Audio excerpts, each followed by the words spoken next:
senantiasa tercurahkan bagi jalan kita. Rasulullah Shallallahu Alaihi Wasallam yang telah mengajarkan ini di atas jalan yang jelas dan terang. Tidak ada yang terbaik di jalan tersebut selain orang-orang yang beriman. Bapak Ibu sekalian, setengah jam berlalu, namun Ustaz berusaha untuk hadir menjumpai kita yang pada saat ini sudah berkumpul di kediaman Ummu Nadhirah. Bapak Ibu sekalian, sebagai kajiannya kepada Ustaz Abu Aslan dipersilakan.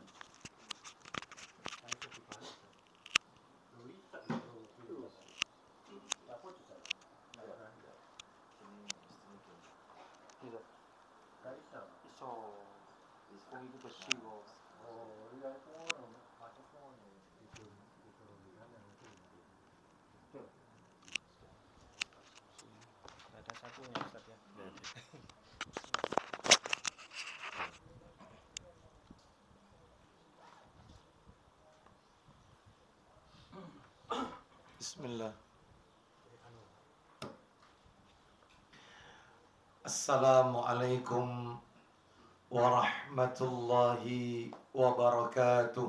Waalaikumsalam warahmatullahi wabarakatuh. Alhamdulillah alladzi bini'matihi tatimmus salihat wa ashhadu an la ilaha illallah wahdahu la syarika lah wa ashhadu anna Muhammadan abduhu wa rasuluh. Ya ayyuhalladzina amanu taqullaha haqqa tuqatih wa la tamutunna illa wa antum muslimun. Amma ba'du, fa inna asdaqal hadisi kitabullah wa khairal hadi hadi Muhammadin sallallahu alaihi wasallam wa syarral umuri muhdatsatuha fa inna kulla muhdatsatin bid'ah wa kulla bid'atin dhalalah wa kulla dhalalatin finnar. Ikhwan wa akhwati fillah, bapak-bapak, ibu-ibu, kaum muslimin dan muslimah, jamaah majelis taklim Ummu Nadhirah yang semoga dimuliakan oleh Allah Subhanahu wa taala, kepada sahibul bait, keluarga besar Ibu Oki, khususnya kepada beliau Bapak Selamat hafizahullah ta'ala. Semoga Allah Subhanahu wa ta'ala melimpahkan karunia rahmat dan barakah pada keluarga dan kediaman beliau.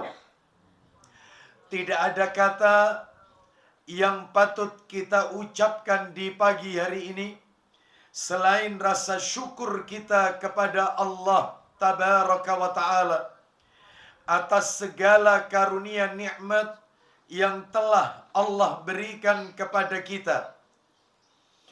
Dan di antara bentuk kenikmatan-kenikmatan yang Allah limpahkan kepada kita dan kita rasakan di pagi hari ini adalah nikmat dipertemukannya kita kembali tetap dalam rangka talabul ilmi, menuntut ilmu, bersama majelis taklim Ummu Nadhirah. Semoga niat kita, perjalanan kita menuju majelis ini semuanya tercatat di sisi Allah sebagai pemberat timbangan amal kebajikan kita kelak di yaumil qiyamah. Sebagaimana Allah Subhanahu wa ta'ala menegaskan dalam ayatnya, al-yawma nakhtimu ala afwahihim wa tukallimuna aydihim wa tashhadu arjuluhum bima kanu yaksibun. Yasin ayat 65.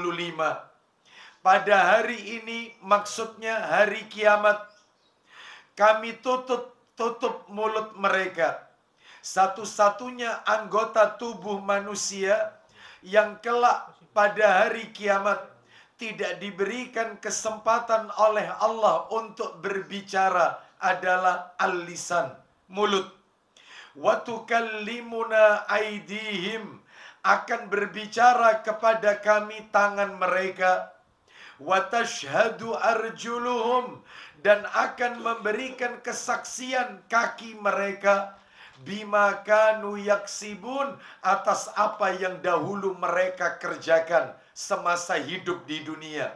Artinya seluruh anggota tubuh kita ini alat indera yang Allah berikan kepada kita ini, semuanya akan memberikan kesaksian kepada Allah Azza wa Jalla. Intinya Bapak Ibu, kalau alat indera ini kita gunakan pada hal-hal yang baik dalam rangka mentaati Allah, maka itulah yang akan menguntungkan seorang hamba.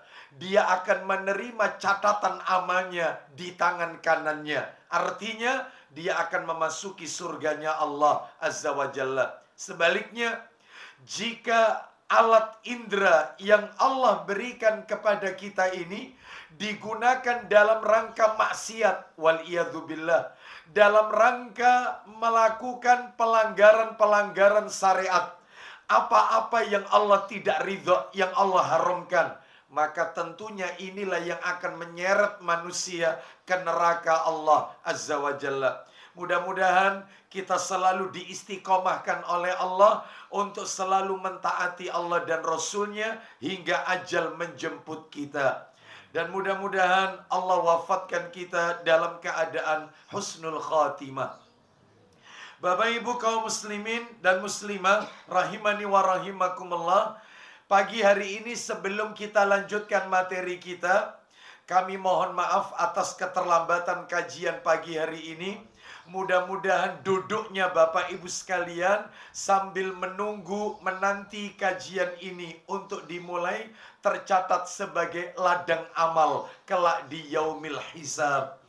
Bapak Ibu, hari ini seperti biasa yang sudah saya janjikan, kajian kita di Rabu pekan keempat di Majelis Taklim Umum Nadhirah, materinya membahas kitab yang ditulis oleh Syekh Abu Ahmad Muhammad Abdul Ati Buhairi, hafizahullah ta'ala. Kitab yang berjudul Nida'atur Rahman li Ahlil Iman, yang sudah diterjemahkan dalam bahasa Indonesia, seperti buku yang ada di tangan saya ini. Tafsir ayat-ayat Ya ayyuhalladzina amanu. Tafsir ayat-ayat Ya ayyuhalladzina amanu. Baik, jadi buku panduannya seperti yang ada di tangan saya ini, Bapak Ibu sekalian. Diterbitkan oleh Pustaka Al-Kautsar. Ya, Bapak Ibu sekalian rahimani wa rahimakumullah. Pertemuan bulan yang lalu saya lebih banyak menyampaikan tentang metodologi menafsirkan Al-Quran. Jadi kita masih berada pada awal-awal muqaddimah Bapak Ibu. Hari ini kita langsung masuk materi kita. Namun sebelum surat yang akan kita bahas pagi hari ini kita mulai, maka perlu Bapak Ibu ketahui, bahkan mungkin nanti ini akan saya ulang-ulang tiap taklim. Apa itu? Tiap ketemu Rebu keempat, apa yang harus kita pahami? Ketika Bapak Ibu mendengar firman Allah, Ya ayyuhalladzina amanu dalam Al-Quran, maka yang perlu Bapak ketahui, Bapak Ibu ketahui ada beberapa. Satu, yang pertama ini, Allah menyebut panggilan Ya ayyuhalladzina amanu dalam Al-Quran sebanyak 88 kali. Jadi isi Al-Quran itu 30 juz, 114 surat, itu yang diawali dengan Ya ayyuhalladzina amanu, itu 88 kali. Itu yang pertama itu. Yang kedua Bapak Ibu, bahwasanya setiap kali kita membaca ayat diawali Ya ayyuhalladzina amanu, maka itu semua turun di kota Madinah. berarti disebut surat Madaniyah, ayat Madaniyah. Ayat yang turun di kota Madinah. Jadi bukan Mekah. Kalau ya ayyuhan nas itu Mekah. Sedangkan kalau ya ayyuhalladzina amanu itu Madinah. Termasuk ayat puasa. Ya ayyuhalladzina amanu kutiba alaikumusiyam itu Madinah. Pokoknya setiap diawali ya ayyuhalladzina amanu Madaniyah. Yang ketiga terakhir, ketika panjenengan membaca firman Allah Ta'ala, ya ayyuhalladzina amanu, maka kata Ibnu Mas'ud radhiyallahu anhuma, beliau berkata, apabila kalian mendengar firman Allah, wahai orang-orang yang beriman, maka ketahuilah, ayat itu pasti mengandung, ayat itu pasti mengandung, saya ulang, ayat itu pasti mengandung salah satu dari dua hal. Apa itu? Yang pertama, ayat itu memerintahkan kita melakukan kebajikan. Atau opsi kedua, ayat itu melarang kita untuk melakukan perbuatan yaitu yang tercela. Mesti begitu. Lihat aja semua ayat yang diawali dengan ya ayyuhalladzina amanu. Lihat ayat berikutnya. Mesti salah satu dari dua. Kalau tidak perintah atau larangan. Intinya itu. Itu. Beda dengan ya ayyuhan nas. Beda. Kalau ya ayyuhalladzina amanu isinya cuma dua. Contoh ya. Contoh ayat puasa lagi. Kita bahas ayat puasa. Ya ayyuhalladzina amanu. Wahai orang-orang yang beriman. Lihat berikutnya. Kutiba alaikumusiyam. Kama kutiba alalladzina min qablikum. Diwajibkan atas kalian berpuasa. Lo perintah. Atau mesti belakangnya larangan. Termasuk yang akan kita bahas pagi hari ini. Pagi hari ini kita akan bahas belakangnya itu larangan. Apa itu? Baik. Sekarang kita masuk materi inti hari ini. Kita bahas ya ayyuhalladzina amanu yang pertama. Dalam Al-Quran yang pertama. Surat apa Ustadz yang kita bahas hari ini? Surat Al-Baqarah ayatnya 104. Lu berarti Ustadz mulai dari Al-Baqarah Alif Lam Mim ayat 1 sampai ayat 104 itu baru nemu satu ini. Iya, ini baru yang pertama ini. Ayat 104 itu baru yang pertama. Sebelumnya tidak ada ya ayyuhalladzina amanu. Dan Bapak Ibu harus tahu, ini bocoran saja. Di dalam surat Al-Baqarah, itu yang diawali dengan ya ayyuhalladzina amanu 11 kali. 11 kali. Yang paling banyak surat apa? Al-Maidah. Al-Maidah itu paling banyak sampai 15 kali. Ranking 1 itu. Al-Maidah itu selalu ya ayyuhalladzina amanu, ya ayyuhalladzina amanu, ya 15 kali surat Al-Maidah. Kalau Al-Baqarah 11 kali, ranking kedua. Lah ranking yang ketiga apa? An-Nisa. An-Nisa itu cuma 9 kali, ya ayyuhalladzina amanu. Masya Allah, detail rinci para ulama tentang masalah ini. Ayo kita bahas nomor 1 ya. Ini ya ayyuhalladzina amanu yang pertama kali. Surat apa tadi? Al-Baqarah ayat berapa? 104. Yuk kita dengarkan murotalnya. Al-Baqarah 104. Ya ayyuhalladzina amanu yang pertama dalam daftar urut surat dalam Al-Quran. Allah berfirman, Al-Baqarah 104. Ya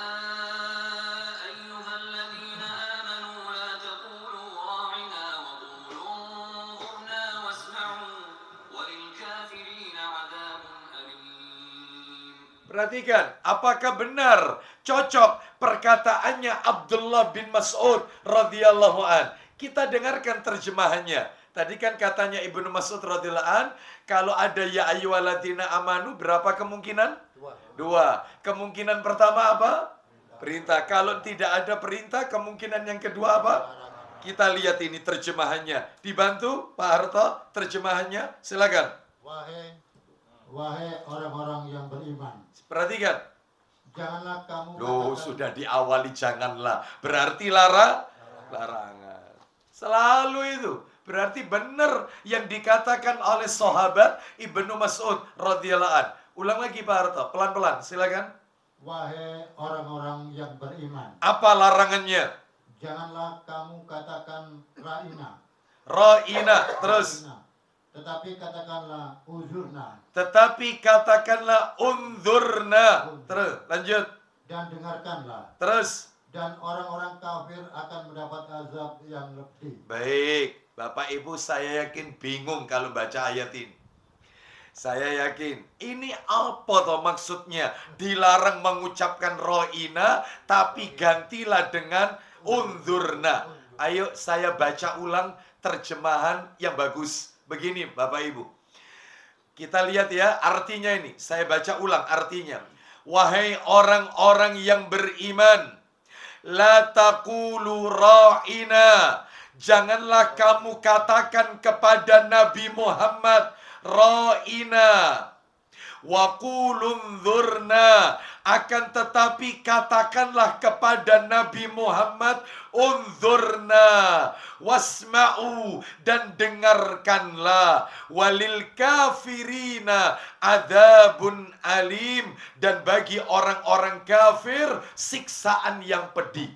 Nah, jadi di dalam ayat ini dilarang berkata kepada Nabi Muhammad sallallahu alaihi wasallam ra'ina, tapi kita disuruh kalau bicara kepada Nabi unzurna. Maksudnya apa Ustadz? Ayo kita dengarkan penjelasan ulama. Pak Bu, begini penjelasannya. Anda kalau dengar penjelasan ini, luar biasa ya.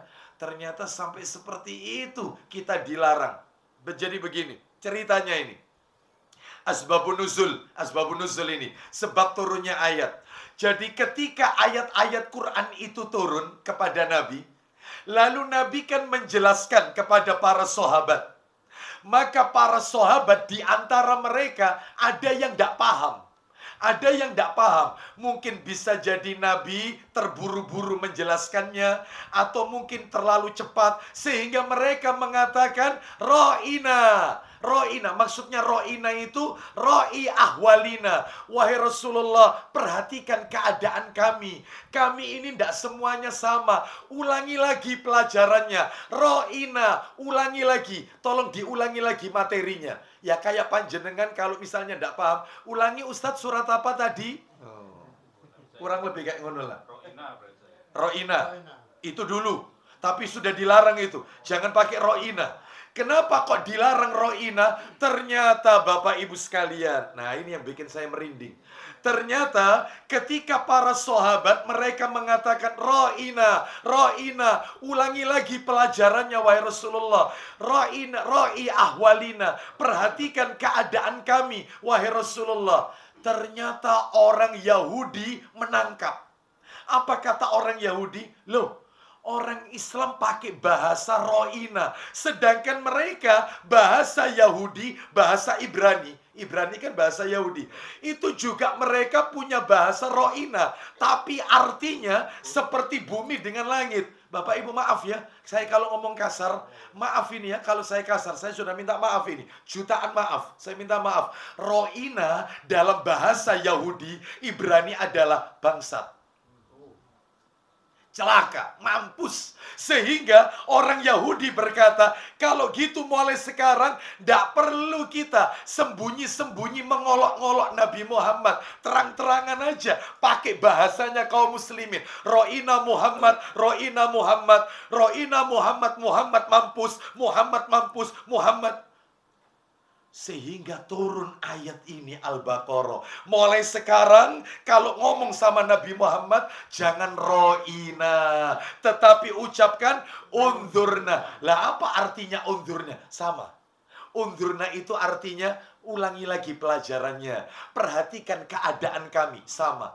Jadi luar biasa Al-Quran ini. Jangan sampai bahasanya menyerupai bahasa Ibrani, bahasa Yahudi. Mulai saat itu. Faham kira-kira Bapak Ibu? Ya.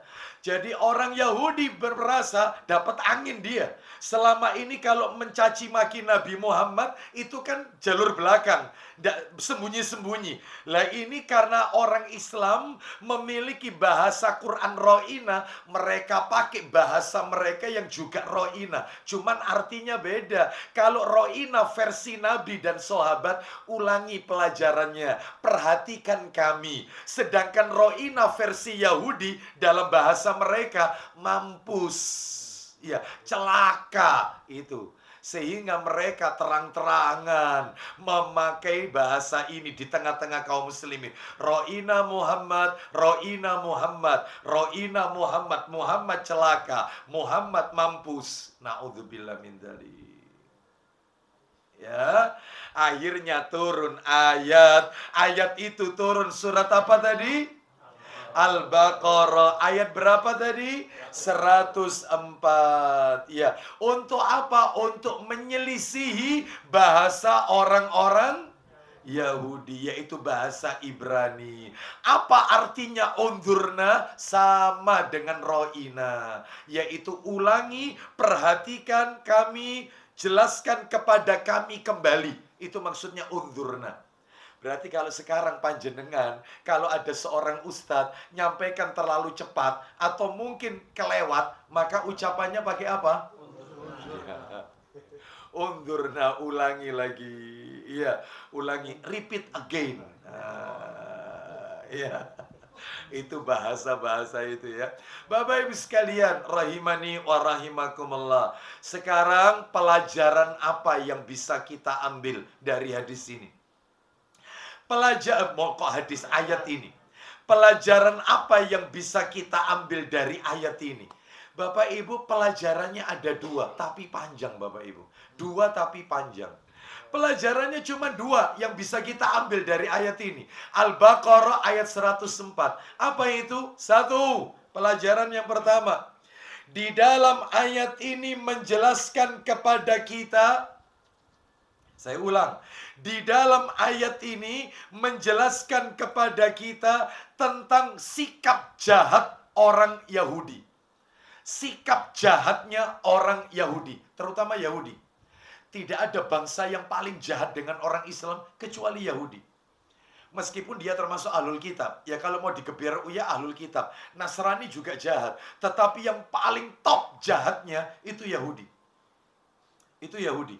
Sikap dalil, mohon maaf, ayat ini menjelaskan kepada kita sikap jahat orang Yahudi atau ahlul kitab, gitu ya. Kita general aja itu. Sekarang yang nomor dua, nanti rinciannya Yang nomor dua, pelajaran yang bisa kita ambil dari ayat ini yang kedua adalah larangan melakukan perbuatan tasyabbuh. Larangan melakukan perbuatan tasyabbuh.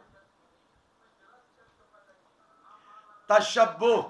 Ya, ini. Apa itu tasyabbuh? Menyerupai. Menyerupai siapa? Menyerupai ahlul kitab, Yahudi dan Nasrani. Nah, dalam hal apa saja kita nanti dilarang, nanti kita akan sampaikan Bapak Ibu. Sekarang kita masuk yang pertama saja Bapak Ibu, satu persatu ya. Baik, yang pertama tadi apa tadi? Pelajaran dari ayat Al-Baqarah surat ayat 104 tadi. Ayat ini menjelaskan tentang sikap jahat orang-orang Yahudi atau orang-orang ahlul kitab. Sebagai bentuk buktinya Bapak Ibu sekalian. Bukti kalau mereka orang-orang ahlul kitab itu jahat kepada kaum muslimin. Ya, Yahudi dan Nasrani. Terutama Yahudi. Sebagai buktinya ini adalah yang pertama. Bukti yang pertama.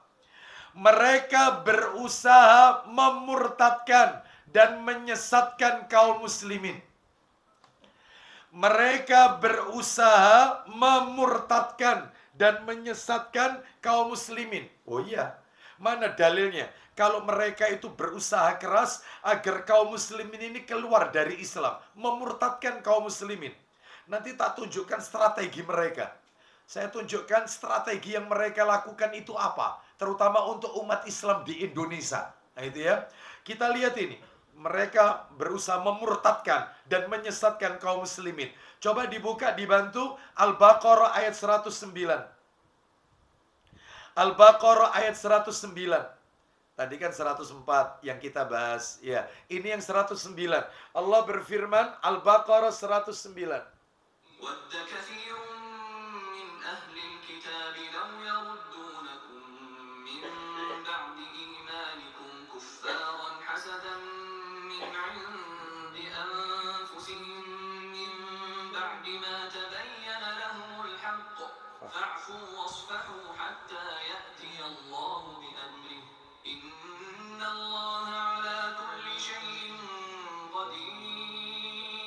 Ya, silakan terjemahnya.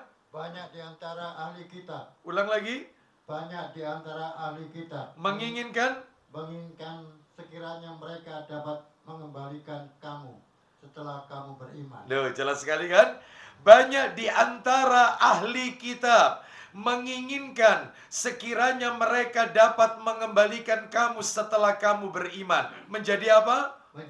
Menjadi kafir kembali. Loh, jadi kafir kembali. Terus karena rasa dengki dalam diri mereka setelah kebenaran jelas bagi mereka. Loh, karena iri, hasad, dengki sama kaum muslimin, sehingga mereka ingin memurtadkan kaum muslimin untuk dikembalikan kepada kekafiran. Lanjut, teruskan. Maka maafkanlah dan berlapang dadalah sampai Allah memberikan perintahnya. Sungguh, Allah Maha Kuasa atas segala sesuatu. Nah, seperti itu, Bapak Ibu. Kita lihat sekarang dalil yang lain, yaitu surat Ali Imran. Kita lihat sekarang, surat nomor 3, Ali Imran. Ayatnya 69. Surat Ali Imran, ayat 69. Allah Ta'ala berfirman, sama ingin menyesatkan kaum muslimin.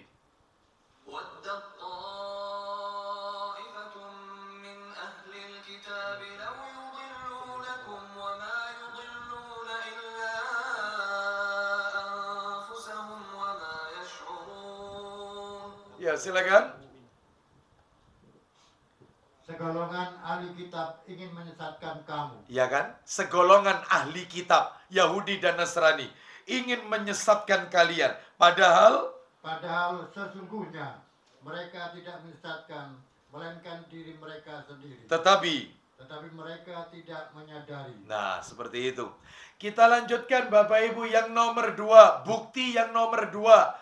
Mereka berusaha ini sikap jahat maksud saya. Sikap jahat orang-orang ahlul kitab. Bukti yang kedua, mereka tidak ridho dengan kaum muslimin sampai kaum muslimin melepaskan agama Islam.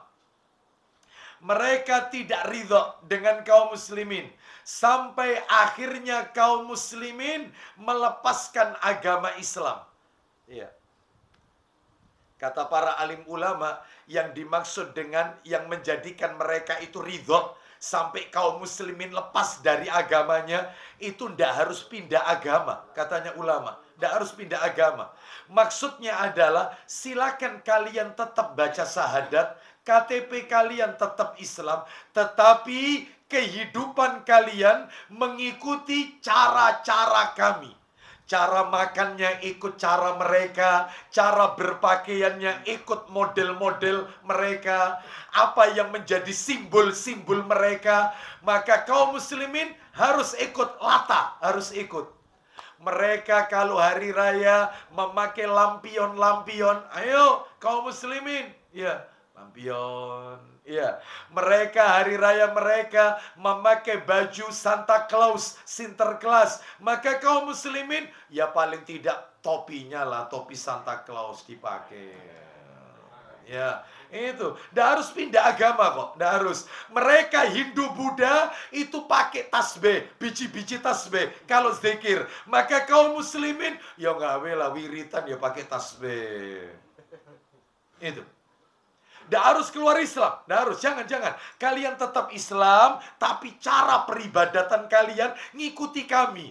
Loh, itu simbol mereka. Orang Yahudi pakai kalau beribadah pakai trompet. Orang Nasrani kalau beribadah pakai lonceng. Orang Majusi kalau beribadah pakai api. Golongan yaitu Zoroaster.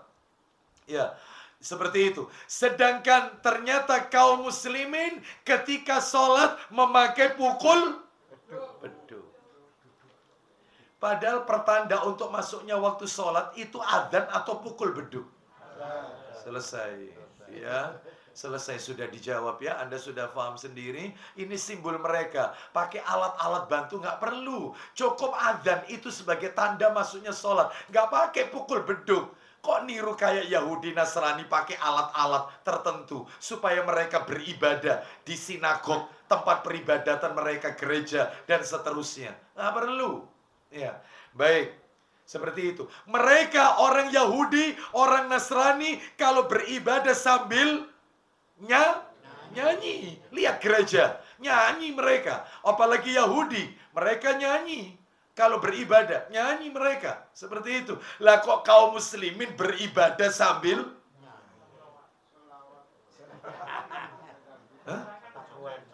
Iya, ada enggak mau beribadah nyanyi?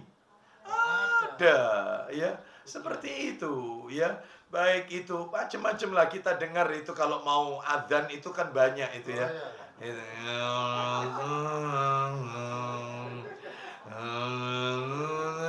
Nggak usah. Nabi kita bukan musisi. Nggak usah nyanyi. Nggak usah. Ya, seperti itu. Baik, kita lanjutkan. Jadi macam-macam. Ya. Belum lagi setelah adzan nyanyi lagi. Ya, nyanyi lagi setelah adzan. Ya, seperti itu. Allahumma salli ala sayyidina Muhammadin bin tibbil qulubi. Kan gitu ya? Masjid ngarep. Ngarep oma, ya. Sampai apal saya. Ya. Itu gak usah nyanyi. Kenapa? Karena tidak diajarkan oleh Nabi Sallallahu Alaihi Wasallam. Ya, meskipun itu mungkin punya arti yang baik. Kalau memang punya arti yang baik ya. Apalagi itu sholawat kan. Allahumma salli. Sholawat tibil kulub kan itu ya. Maka Bapak Ibu sekalian, ini sholawat ini tidak pernah diajarkan oleh Nabi Sallallahu Alaihi Wasallam.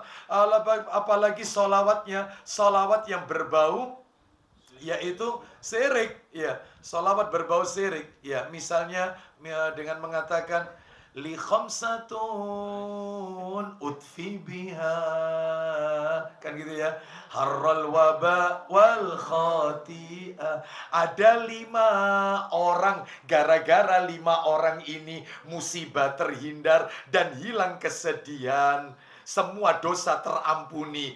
Al-Mustafa wal Murtadha wa benahuma wa Fatimah. Al-Mustafa Nabi Muhammad wal Murtadha Ali bin Abi Thalib wa benahuma 2 anaknya Hasan Husain wal Fatimah. Berarti sholawati ambu-ambu Syiah.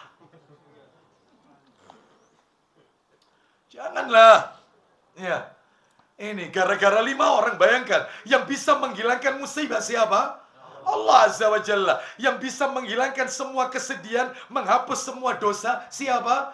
Allah Azza wa Jalla. Kok bisa? Karena Ali, karena 2 anaknya Hasan Husain, karena Fatimah. Ini cenderung mengarah kepada kesirikan, Bapak Ibu. Hati-hati ya. Baik, kita lanjutkan sekarang. Jadi tidak ridho. Mana dalilnya mereka tidak ridho dengan kaum muslimin sampai kaum muslimin melepas agama mereka. Dalilnya Al-Baqarah ayatnya 120. Al-Baqarah ayat 120. Al-Baqarah ayat 120. Allah Ta'ala berfirman,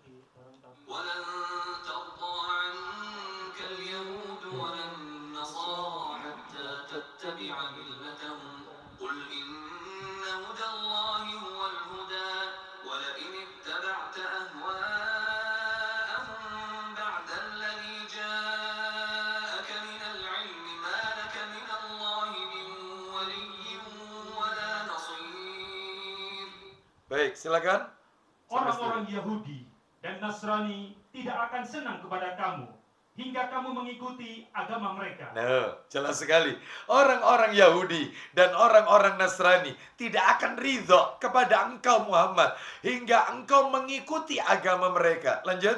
Katakanlah Muhammad, Iya. sesungguhnya petunjuk Allah itulah petunjuk yang benar. Terus. Dan sesungguhnya jika kamu mengikuti kemauan mereka. Nah, kalau kalian mengikuti kemauan mereka, keinginan mereka, maka setelah pengetahuan datang kepadamu, maka hukumannya apa? Maka Allah tidak lagi menjadi pelindung dan penolong bagimu. Maka Allah tidak akan pernah memberikan perlindungan, pertolongan kepada Nabi Muhammad SAW dan kaum muslimin. Ya.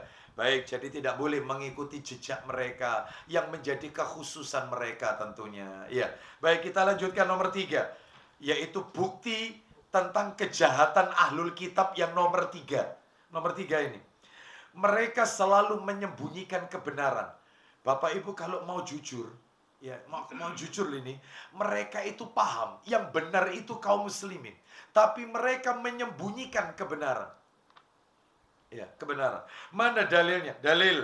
Mari kita dengarkan dalam Al-Quran surat Al-Baqarah. Al-Baqarah lagi. Ayatnya 146. Al-Baqarah. Ayat 146.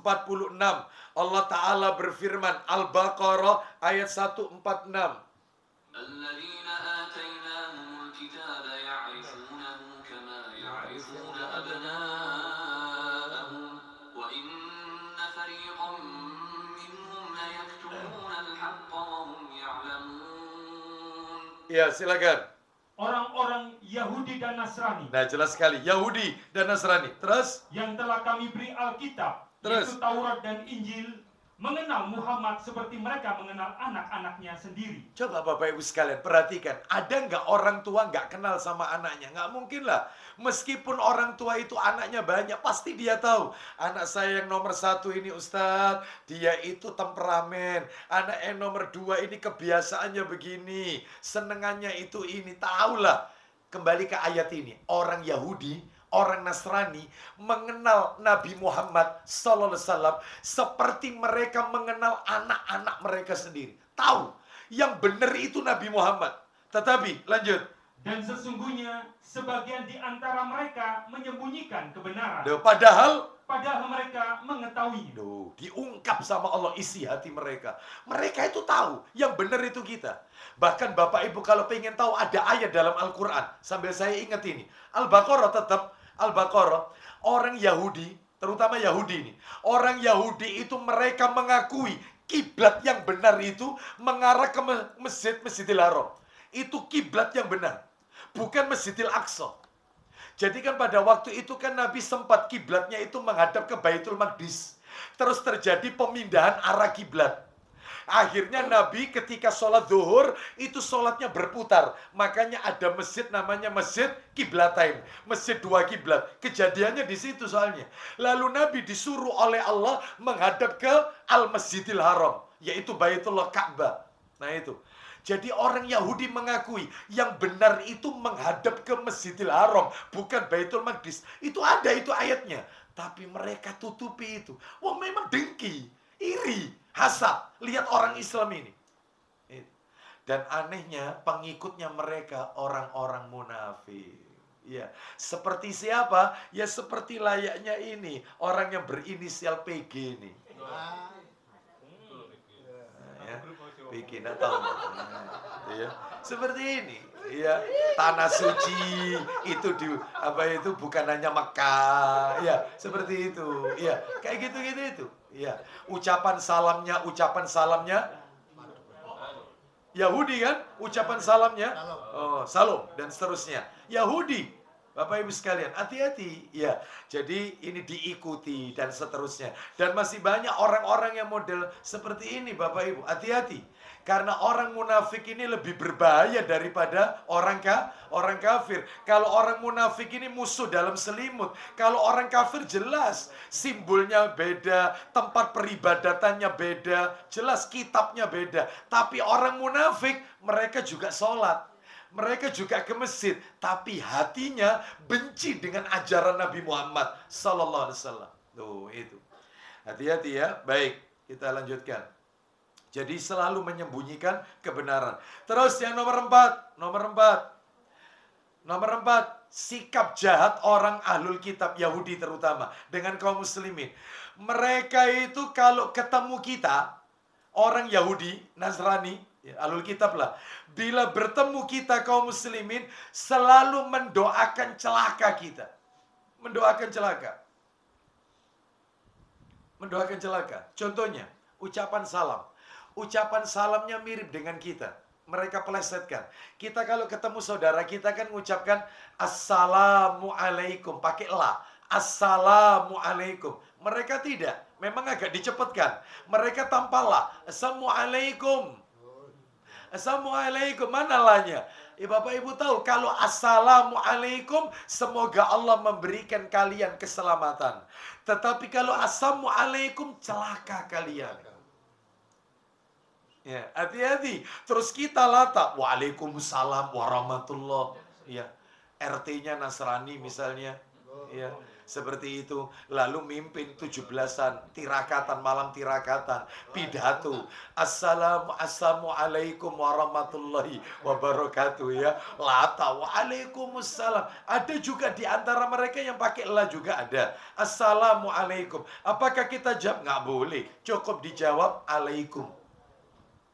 Alaikum. Lah kalau misalnya saya sebagai RT Ustaz, RT, sedangkan warga saya ada yang non-muslim, apa yang harus saya ucapkan? Tetap Assalamualaikum.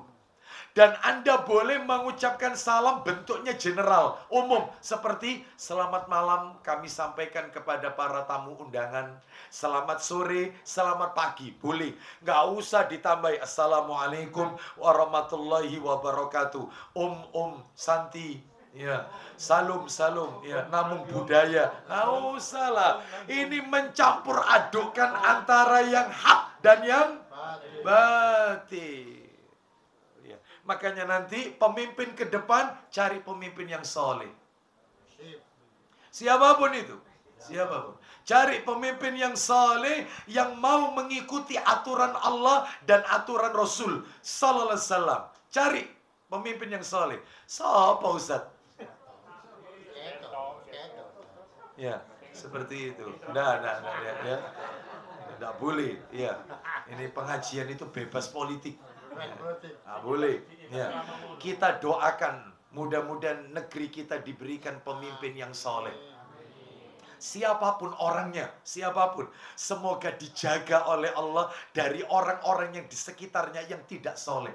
Nah, itu ya. Baik.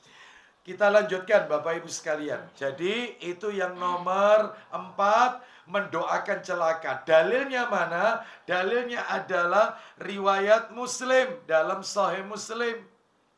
Dibuka Sahih Muslimnya ada. Kalau cuma itu tok ya bisa saya. Enggak tarik entah. Bukhari Muslim itu bawah ini. Nah itu Mas. Bukan itu sampingnya Mas. Iya, sampingnya lagi. Bukhari Muslim sampingnya lagi Mas. Iya.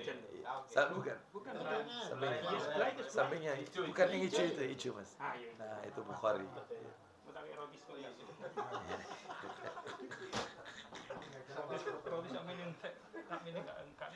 Baik, coba Sahih Muslim. Nomornya nomor 2027, 2027. 2027 itu kalau nomor asli 2164.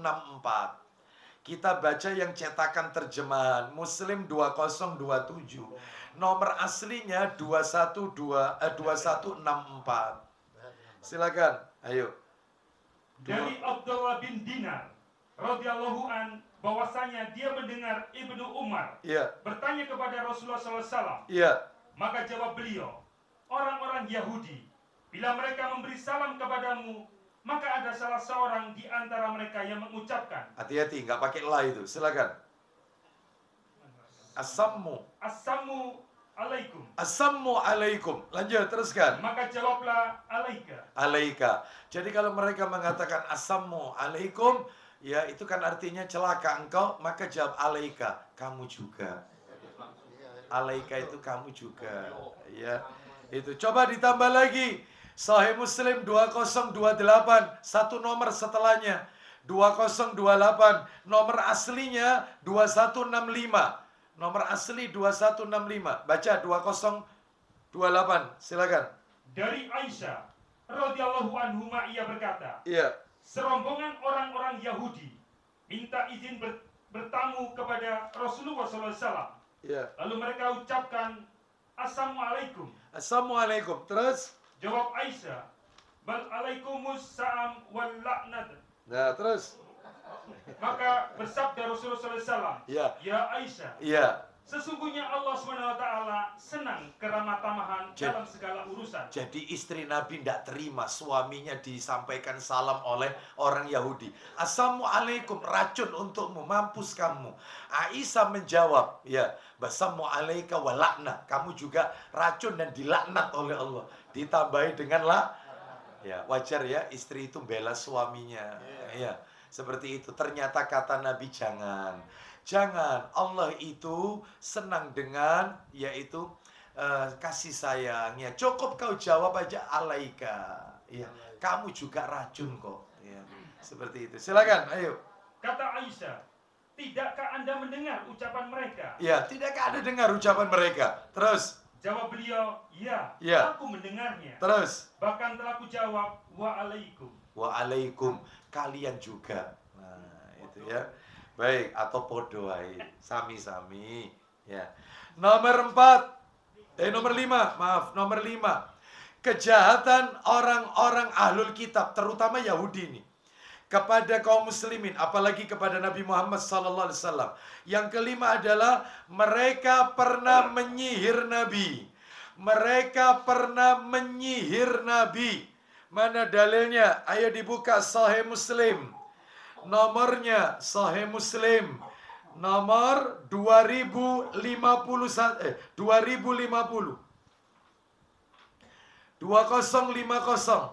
Nomor aslinya 2189, nomor asli. Ayo 2050, baca Pak Didi. Dari Aisyah radhiyallahu anhuma ia berkata, iya, seorang Yahudi dari Bani Suraid bernama Labid bin Asam menyihir Rasulullah SAW sehingga beliau mengigau karenanya. Jadi Nabi disihir. Yang menyihir adalah Labid bin Asam, orang Yahudi, Bapak Ibu sekalian. Terus lanjutkan. Yaitu bahwa beliau rasanya melakukan sesuatu yang sesungguhnya tidak dilakukannya. Nah, seakan-akan Nabi itu melakukan sesuatu padahal Nabi tidak melakukannya. Stop sampai situ Pak Didi. Maksudnya apa itu? Nih saya bacakan keterangan para ulama, yaitu sihirnya orang Yahudi kepada Nabi Muhammad SAW. Labid bin Asam ini yang menyihir. Saya bacakan ya. Ini disebutkan oleh para alim ulama. Nah ini begini Bapak Ibu sekalian. Ya. Bentar. Nah ini. Kita dengarkan ini. Bahwasanya Bapak Ibu sekalian, orang Yahudi, semoga Allah melaknat mereka, telah bersepakat dengan Labid bin Asam, tukang sihir Yahudi yang paling hebat. Untuk apa? Untuk menyihir Rasulullah dengan imbalan 3 dinar. Jadi dibayar 3 dinar oleh orang Yahudi, Labid ini. Terus kemudian secara spontan Labid manusia terkutuk ini melancarkan sihirnya dengan apa? Dengan beberapa helai rambut Nabi. Ya, loh kok bisa Labid mendapatkan rambutnya Nabi? Kata para alim ulama, Labid mendapatkan beberapa helai rambut Nabi melalui perantara seorang anak kecil yang disuruh ke rumah Nabi sallallahu alaihi wasallam. Jadi dia pakai perantara, anak kecil itu suruh masuk ke rumah Nabi, mengambil rambut Nabi yang rontok, lalu diberikan kepada Labid bin Asam. Maka dengan beberapa helai itu, Labid melancarkan sihirnya, kemudian meletakkannya di sumur namanya Zarwan. Secara lahiriah, nah ini, secara lahiriah, melalui penggabungan beberapa hadis, ternyata Ya, Nabi itu seakan-akan, nah ini perhatikan, seakan-akan Nabi itu ingin mencampuri roh istri beliau. Jadi Nabi itu ingin menjima istri-istrinya, begitu sudah mendekati istri-istrinya, Nabi nggak bisa melakukan itu. Jadi dibuat kayak apa ya? Jadi ingin menjima istri beliau, ternyata sudah dekat, keinginan itu ternyata tidak ada. Jadi sehingga tidak melakukan, yaitu pencampuran tersebut. Lah itu berapa lama Ustadz di sihir itu?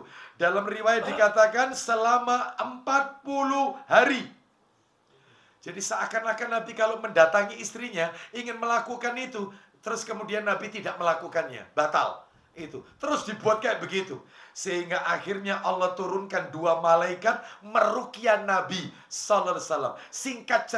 Singkat cerita ternyata buhul itu ikatannya rambut dan mayang kurma itu. Jadi labit ini pakai rambut Nabi sama mayang kurma, ditaruh di sumur itu, ditindih dengan batu besar. Jadi di bawah sumur itu ada batu besar, rambut sama mayang kurma kelopaknya itu ditaruh di bawah batu itu. Ternyata ketika dicek oleh Nabi, sumur itu berubah kemerahan warnanya, bahkan terlihat seperti kepala syaitan. Maka Nabi menyuruh untuk mengeluarkan apa yang ada di dalam sumur itu. Ternyata di balik bongkahan batu itu ada ikatan rambut Nabi sama mayang kurma, kelopak kurma. Maka Nabi ditanya, apakah ini harus kami bakar? Maka sebagian riwayat mengatakan Nabi menyuruh untuk memendamnya saja, jangan dibakar. Sebab kalau dibakar itu, maka orang yang menyihir itu akan mati. Itu kalau dibakar mati itu orang itu. Maka dia akan juga ikut terkena siksa. Ya seperti itu. Maka Nabi melarang, cukup dikubur saja. Ya dipendam saja. Seperti itu. Yang tidak terlihat oleh orang. Jadi Bapak Ibu sekalian, Bapak Ibu harus tahu, dalam metode ruqyah, metode dunia ruqyah, yang namanya buhul itu adalah tamengnya dukun. Kalau tamengnya itu ketemu, jadi meskipun di ruqyah, meskipun berbulan-bulan, ya tetap tidak sembuh-sembuh. Lawang buhulnya itu tidak ketemu. Kalau buhul itu ikatannya sudah ketemu, maka tameng perisainya dukun itu lepas. Sehingga mudah untuk diobati orang itu. Makanya dukun itu pasti punya tameng. Tamengnya itu berupa buntelan-buntelan. Entah itu isinya tulisan Quran atau apa. Mestinya itu biasanya ditaruh di mana. Itu mestinya biasanya tidak terlihat. Lah itu tamengnya dia. Untuk melancarkan aksinya. Jadi supaya orang ini benci sama istrinya. Itu cukup dari rumah melalui tameng itu. Jadi harus ada ikatan itu. Makanya kalau mau meruqyah harus dicari dulu ikatan itu. Itu karena ibarat kalau perang itu apa itu? Perisai. Selain perisai itu apa? Bangunan tinggi itu. Barikade. Itu punya barikadenya dukun itu. Itu harus ditemukan baru bisa diselesaikan masalahnya. Percuma disuruh makan atau mandi dengan daun bidara, makan kurma ajwa 7 butir, diruqyah, itu tetap tidak sembuh-sembuh. Memang prosesnya lama karena buhulnya belum ketemu. Dan yang namanya buhul itu mesti naruhnya tersembunyi. Ya, tersembunyi, ya. Tidak akan ketemu itu, ya. Terus harus dicari itu di tanaman, ya, atau mungkin di halaman, atau di pojok rumah, atau mungkin di atap, ditaruh di genting dan seterusnya. Ya, ya, baik. Jadi dibuat orang itu tidak kerasan di rumah, ya, seperti itu, ya. Usaha sepi terus, baru ternyata buka kuliner, ternyata nasinya basi, ya. Gitu mesti ada ikatannya itu, tidak tahu ditaruh di mana itu ikatannya, pasti ada. Atau bisa jadi ikatannya itu dibawa karyawannya. Karyawannya ditaruh, yaitu entah diikat pinggangnya, sedangkan karyawan itu ikut bekerja di situ. Ya, itu tidak tahu. Ya, makanya dia selalu pakai itu caranya. Baik, kita lanjutkan. Itulah jahatnya orang Yahudi, menyihir Nabi. Terakhir, nomor 6. Mereka pernah meracun Nabi. Nabi itu loh diracun sama orang Yahudi. Nabi sampai mau wafat, Nabi itu berkata kepada Aisyah radhiyallahu anhuma, wahai Aisyah, apakah kau masih ingat orang Yahudi yang meracun aku itu, yang racun itu dimasukkan di dalam daging kambing itu? Masih ingat? Rasa sakitnya aku rasakan sekarang. Nabi itu loh diracun. Apalagi kita yang bukan Nabi. Jahat Bapak Ibu, jahat Yahudi. Ya, terutama Yahudi. Ya, generalnya Yahudi dan Nasrani. Baik, mana itu dalilnya? Dalil Sahih Muslim nomor 2051. Ayo. Muslim, ya, satu nomor berikutnya. Nomor aslinya 2190. Nomor asli 2190, kalau cetakan terjemahan 2051. Silakan, dari mana? Anas bin Malik radhiyallahu an. Dari Anas bin Malik radhiyallahu an, ia berkata, iya, seorang perempuan Yahudi mengantarkan daging yang telah dibubuhinya racun kepada Nabi SAW. Ya, terus. Lalu beliau makan sebagian. Duh, wanita loh ini yang meracun, wanita. Lalu Nabi makan sebagiannya. Kata para alim ulama, hadis ini menarik untuk dirinci. Ustadz, yang ngasih Yahudi daging itu, iya, daging kambing, iya. Orang Yahudi kan kalau nyembelih tidak baca bismillah Ustadz. Katanya kita tidak boleh memakan daging sembelian yang tidak disebut nama Allah. Maka kata para ulama, buktinya Nabi memakannya. Yang penting dagingnya halal, hewan halal, dan kita saja yang baca bismillah. Syarat yang kedua, yang ngasih Yahudi, berarti ahlul kitab. Berarti daging impor, daging dari negeri ahlul kitab, boleh kita konsumsi. Yang tidak boleh itu kalau daging impor dari negeri-negeri yang bukan ahlul kitab. Contoh, Jepang. Agamanya mereka Shinto, nyembah matahari, maka sembelian mereka haram kita makan. Tapi sembelian orang ahlul kitab, meskipun tidak baca bismillah, Amerika, Australia ini ahlul kitab, maka nggak apa-apa kita makan. Yang penting dagingnya daging. Anda pergi ke Bali, ayam betutu. Iya, ayam betutu ya. Ciri khas ini ya. Ayam itu halal atau tidak? Kalau yang menyembelih mereka, Hindu atau Buddha, mereka bukan ahlul kitab, maka sembelian mereka haram kita makan. Meskipun ayam halal. Nah, ya. Makanya harus dicek. Lah kalau di sana makan apa? Banyak kok ya. Banyak. Ikan boleh nggak? Iya, makbeng enak kok. Bapak Ibu sekalian ya. Padang ada nggak Padang? Nah, selamatlah Padang ya. Kita lanjutkan, silakan. Ayo dibaca terus. Silakan. Kemudian perempuan itu dibawa orang ke hadapan Rasulullah SAW. Lalu beliau menanyakan kepadanya tentang racun itu. Nah, terus kemudian? Jawabnya, iya. Aku sengaja hendak membunuh Anda. Lu lihat, wanita ini ditangkap, didatangkan. Nabi tanya, apa alasannya kau masukkan racun ke daging kambing ini? Aku sengaja ingin bunuh Anda. Apa kata para sahabat? Sabda Nabi SAW, iya. Tidak mungkin Allah SWT akan memberi wewenang kepadamu untuk berbuat demikian. Terus lanjut. Kemudian Ali bertanya, apa kata Ali? Menantu. Bolehkah kami membunuh perempuan itu? Wahai Rasulullah, izinkan aku membunuh wanita ini, karena mau membunuh Anda. Apa kata Nabi? Jawab beliau, ojo. Nggak ada itu ojo di situ. Nggak ada itu. Ya. Baca apa adanya. Ini bahasa Malaysia. Ya. Bahasanya Upin Ipin. Silakan. Ayo baca. Silakan. Ojo itu. Ya. Silakan. Ayo. Ya. Apa kata Nabi? Jangan. Jawab beliau, jangan. Terus. Kata Anas selanjutnya. Ya. Kami melihat bekas racun itu jelas kelihatan di leher Rasulullah SAW. Kelihatan sekali racun itu di leher Nabi. Jadi Nabi tidak mau membunuh wanita ini. Dibiarkan sama Nabi, dimaafkan sama Nabi. Masya Allah. Itu kalau kita ditawari kayak gitu gimana kita? Bismillah, get no way. Ya, itu kita tidak sabaran. Ini ya. Baik, kita lanjutkan. Materi nomor berapa sekarang? 2. Nomor 1 kan tadi dari pelajaran ya, pelajaran surat Al-Baqarah ayat 104 ya, tentang tidak boleh mengucapkan ro'ina, tapi gantilah unzurna. Yang nomor 1 kan sikap jahat. Yang nomor 2 yaitu ayat ini menjelaskan kepada kita dilarangnya kita melakukan perbuatan tasyabbuh. Apa itu tasyabbuh? Menyerupai. Menyerupai siapa? Menyerupai umat selain kaum muslimin, umat lain, atau orang-orang yang terdahulu, orang-orang kafir. Baik, sekarang terkait tasyabbuh, supaya materinya tertata dengan baik, terkait tasyabuh saya bagi menjadi beberapa supaya enak belajarnya terkait tasyabuh. Satu. Yang pertama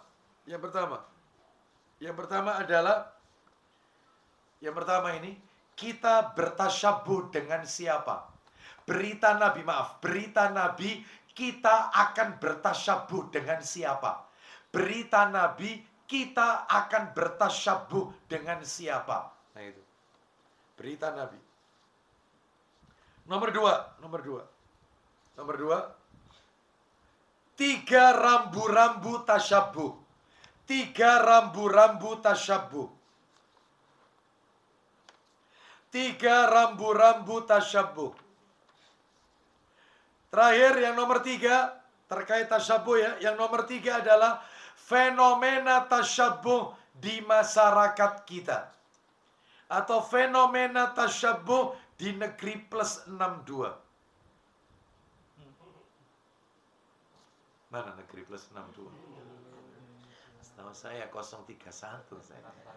Ini ya. Orang-orang 62. Ya, kita lihat.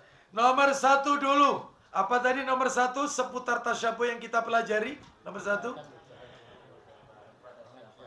Ya, berita Nabi kepada siapa kita akan bertasyabuh. Saya kasih Bapak Ibu sekalian 3 dalil.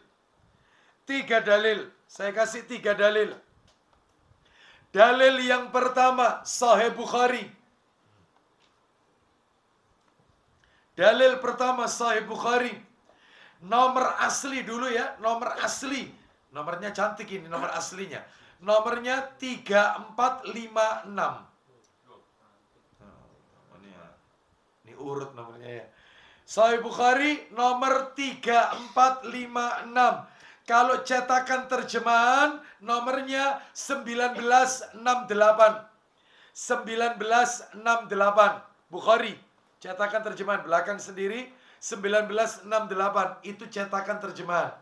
Dari Abu Sa'id Al-Khudri radhiyallahu an, dia berkata, Nabi sallallahu alaihi wasallam bersabda, la tattabi'unna sanana man qablakum shibran bi shibrin wa dhira'an bi dhira'in hatta law salaku juhra dhabbin la salaktumuhu. Silakan. Dari Abu Sa'id Al-Khudri radhiyallahu an, dari Nabi sallallahu alaihi wasallam, beliau bersabda, isinya, sesungguhnya kamu akan mengikuti perjalanan orang-orang yang sebelum kamu. Mengikuti jejak orang-orang sebelum kalian. Awalnya Pak Didi, sejengkal demi sejengkal. Setelah itu, dan sehasta demi sehasta. Hingga apabila mereka, bahkan kalau mereka masuk lubang biawak atau dob. Nah, dob bukan biawak ya. Kalau biawak nyambe. Kalau dob ini ya semacam seperti kadal gurun. Ya, kadal gurun ini. Warnanya kekuningan. Kekuningan, kalau nyambe hijau ya. Dan dia tidak termasuk karnivora ini. Ya. Bukan termasuk karnivora dob itu. Kalau nyambe itu karnivora, makanya tidak boleh makan sego nyambe. Ya. Kan ada sego nyambe di jalan-jalan, ada enggak itu dijual? Itu tidak boleh itu. Ya. Tidak boleh. Jadi dob ini binatang melata. Binatang melata, kadal gurun. Itu lubangnya kecil Bapak Ibu. Kata Nabi, andai kata dob itu masuk ke lubang itu, lanjut Pak Didi, niscaya. Bahkan kalau mereka masuk ke lubang dob, niscaya kamu mengikuti mereka. Niscaya kalian pasti ikut sama mereka. Qulna ya Rasulullah al-Yahuda wan Nasara. Silakan. Kami bertanya, ya Rasulullah, orang Yahudi dan Nasrani kan? Apakah yang Anda maksud kita akan ngikuti jejak orang Yahudi dan Nasrani? Qala faman. Silakan. Nabi menjawab, siapa lagi? Siapa lagi orangnya kalau bukan mereka? Loh, berita Nabi, umat kita, umat Islam ini akan ngikuti Yahudi dan Nasrani. Contohnya, nanti itu materi nomor 3. Sekarang dalil nomor 2, berita Nabi. Kita akan mengikuti jejak orang-orang terdahulu. Dalil kedua, Sahih Bukhari lagi. Sahih Bukhari. Nomornya, nomor asli dulu ya, 7319. 7319. 7319. Sedangkan kalau cetakan terjemahan, satu nomor sebelumnya, 1967. 1967. Ayo baca dari Abu Hurairah. Betul. Dari Abu Hurairah radhiyallahu an, dari Nabi SAW, beliau bersabda, La taqumus sa'atu hatta ta'khuda ummati bi akhdil quruni qablaha shibran bi shibrin wa dhira'an bi dhira'in. Silakan. belum akan terjadi kiamat sebelum umatku mengikuti jejak umat beberapa abad sebelumnya. Lanjut. Sejengkal demi sejengkal. Terus. Dan sehasta demi sehasta. Faqila ya Rasulullah kafarisa warum. Silakan. Ada orang bertanya, Iya. Ya Rasulullah, mengikuti orang Persia dan Romawi kah? Apakah yang Anda maksud kita ini akan mengikuti orang Persia? Persia berarti Iran ya. Dan orang Romawi? Maka kata Nabi faqala wa manin nasu illa ulaika. Silakan. Jawab beliau, siapa lagi orangnya selain ini? Siapa lagi orangnya kalau tidak orang Persia sama orang Romawi? Contohnya dalam realita kita banyak kalender itu. Kalendernya banyak kaum muslimin pakai kalender Masehi. Makanya ada bulan-bulan Juli dinukil dari tokohnya Julius Caesar. Ada Kaisar August. Makanya bulannya bulan Agustus. Loh itu. Seperti itu. Hari-harinya ngikuti hari mereka. Senin, Selasa, Rabu, Kamis. Maka yang benar adalah dalam hal ini mengikut seperti Minggu. Minggu ini, maaf, Minggu ya. Minggu ini mengikuti penamaan mereka. Yang benar apa? Ahad. Yang benar. Maka tolong dirubah Bapak Ibu. Kalendernya pakai kalender Hijriah saja. Muharram, Safar, Rabiul Awal, Rabiul Akhir, Jumadil Ula, Jumadil Tsani, Rajab, Sya'ban, Ramadan, Syawal, Zulqa'dah, Zulhijjah. Itu. Jangan dirubah. Misalnya dirubah dengan yaitu Januari, ya, Februari, April, September, Oktober. Jangan, nggak usah, pakai aja itu. Apalagi ditambah ruwa poso besar, ya, kan gitu ya. Zulkan Ida, ya, itu mulut bakdo mulut, kan gitu ya. Ya. Tolong ya, kita pakai produknya Allah saja. Ya, yang sudah Allah tetapkan. Itu loh ditetapkan sebelum Allah menciptakan langit bumi. Itu ditetapkan langit bumi belum tercipta, sudah ditetapkan kalender itu, yaitu bulan-bulan tersebut. Ya 12 bulan itu. Maka yuk kita belajar. Ya, saya nggak tahu undangan kajian hari ini pakai Masehi atau Hijriah. Masehi. Nggak ada Hijriahnya. Tidak ada. Oh, yang buat Pak Harto. Bukan Boki itu yang buat. Pak Harto. Oh, Pak Harto. Jangan Pak Harto. Nanti berikutnya Pak Harto nggih. Ya, jadi pakai Pak Harto apa? Hijriah dulu baru Masehi. Masehinya yang kecil aja fontnya. Fontnya 10 gitu ya. Sedangkan yang Hijriahnya font 20 misalnya ya.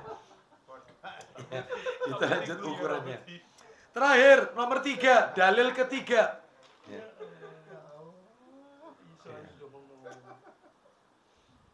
Nomor 3, dalil ketiga yang menunjukkan berita Nabi, kita akan mengikuti siapa?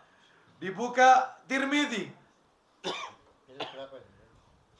Jilid 2 insya Allah ya. Tirmidzi nomornya yang pakai di download aja enggak apa-apa.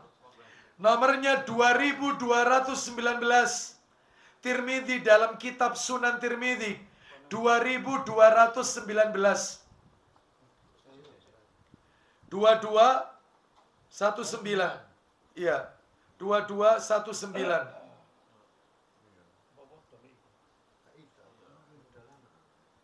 Ya, silakan dibaca.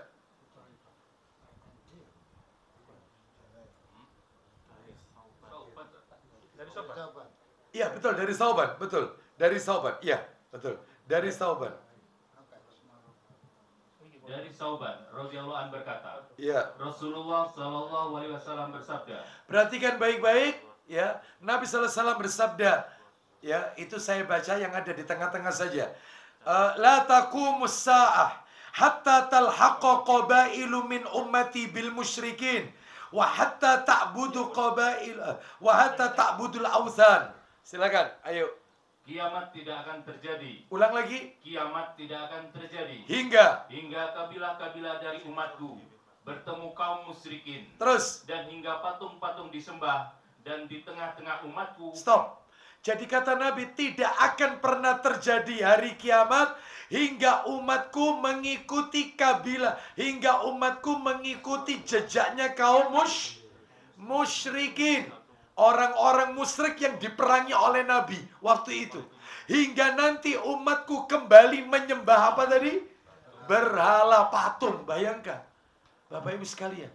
Terjadi sekarang, terjadi. Seperti mereka mengkultuskan kuburan. Mereka berdoanya di kuburan, bukan di masjid. Mereka menjadikan orang-orang soleh yang telah wafat sebagai media perantara, wasilah, agar doanya disampaikan kepada Allah. Mereka yang ngalap kepada pohon-pohon yang dikeramatkan. Bahkan mereka mendatangi tempat-tempat petilasan di gua-gua, makam-makam, macam-macam ini. Lah ini, semua berita Nabi keluar semuanya. Ya, makanya Nabi itu kalau menyampaikan sesuatu itu wahyu yang Allah wahyukan, jangan ditolak. Ya. Baik, kita lanjutkan terus apa lagi berita Nabi, Pak Dedi. Ya, kan belum kelar tadi berita Nabi berikutnya. Ya. Ya, silakan. Ayo Pak Dedi. Loh, ini ditunggu orang banyak. Ulang lagi. Tidak akan pernah terjadi. Belum selesai. Iya, silakan. Dari awal. Dari Sauban. Ya, dari Sauban. Dari Sauban radhiyallahu an, ia mengatakan bahwa Rasulullah SAW pernah bersabda. Isinya. Hari kiamat tidak akan datang hingga kabilah-kabilah dari umatku menyusul kaum musyrikin. Menyusul, mengikuti jejaknya kaum musyrikin. Hingga mereka menyembah berhala-berhala. Loh, sampai seperti itu. Terus, berita berikutnya. Sesungguhnya, pada umatku ini akan muncul 30 pendusta. 30 pendusta. 30 pendusta. Yang semuanya mengaku bahwa dirinya adalah Nabi. Dirinya adalah Nabi setelah Nabi Muhammad SAW. Lah terus yang sudah muncul berapa? Yang sudah muncul kurang lebih ada 10-an. Kurang lebih. Siapa yang ngaku Nabi itu yang sudah muncul? Ya, daftar namanya. 1, Musailamah Al-Kadzab. Itu muncul. Musailamah Al-Kadzab. Ya. Yang nomor 2, Al-Aswad Al-Anasi di Yaman. Musailamah Al-Kadzab dibunuh. Yang nomor 2, Al-Aswad ini juga dibunuh. Nomor 3, jadi orang ngaku Nabi itu memang hukumannya harus dibunuh. Orang ngaku Nabi, mengaku dapat wahyu, itu harus dibunuh itu. Dalam syariat Islam ya. Dan ini yang melakukannya ulil amri. Eksekusi, yang mengeksekusi ulil amri, bukan kita. Kita tidak punya wewenang. Ini wewenangnya eksekutornya ulil amri. Hukum yang bicara. Jadi kita berhak melaporkan saja. Jadi itu yang nomor 2. Nomor 3, Suja binti Al-Haris, perempuan. Perempuan ini. Ya, ngaku Nabi. Nomor 4, Tulaiha bin Khuwailid Al-Asadi. Itu nomor 4. Yang nomor 5, Al-Mukhtar bin Abi Ubaid As-Saqafi. Itu.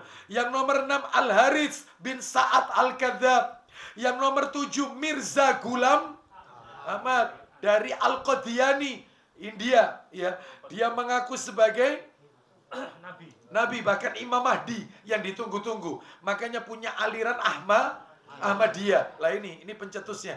Terus yang nomor 8, Lia Eden. Ini ya.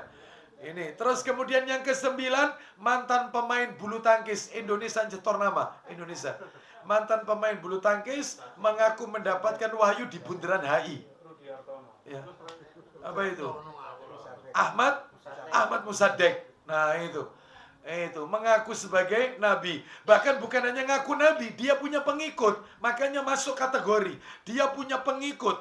Dia mengaku mendapatkan wahyu dan punya pengikut.